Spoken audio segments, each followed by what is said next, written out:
It is day one at work for the new Nana Akufo Addo administration, but many Ghanaians have very high expectations from the new team as they call on the president to deliver on his promises in good time. Winifred Afum was on the streets of Accra for GBC 24 and has come through with this report. The new government came to power riding on the back of a list of pledges for all Ghanaians. We are on the streets of Accra to find out from Ghanaians their expectations from the new government in the next 100 days.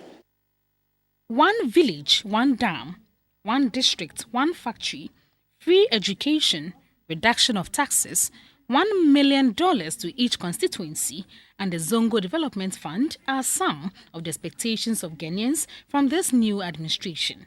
But how soon do Ghanaians expect to see work towards this change? On its rounds to sample views, GBC 24 first stopped at the ministries in Accra.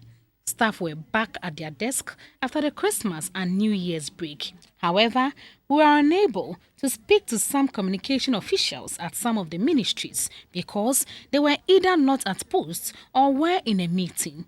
The public relations officers of the Ministries of Petroleum and Rails and Highways spoke to GBC 24. It is just a change of one government to the other and not a change of one nation to another.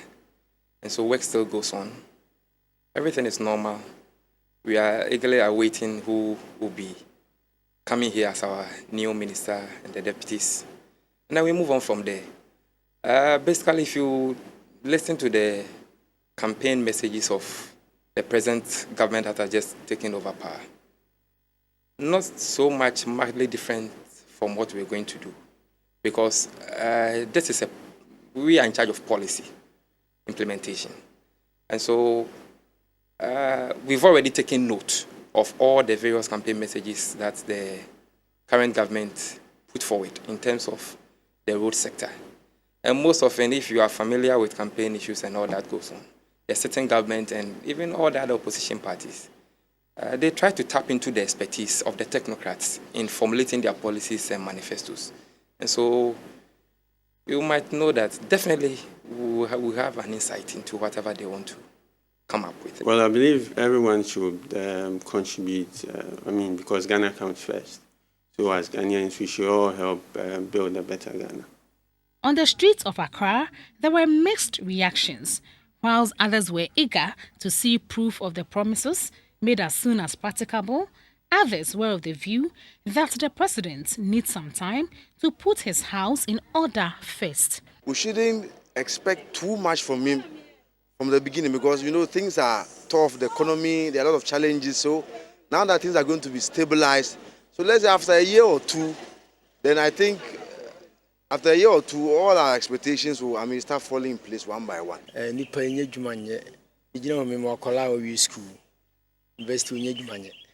I expect the new president to make jobs available to the youth.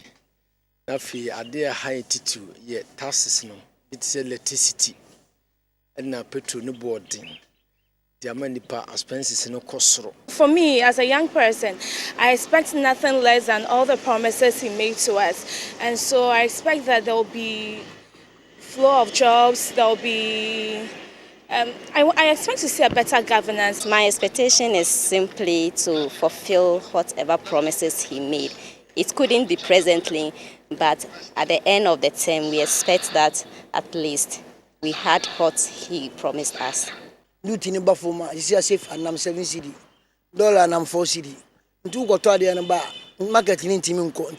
expect reduction, especially on import duties. The taxes make the goods expensive and people are unable to buy.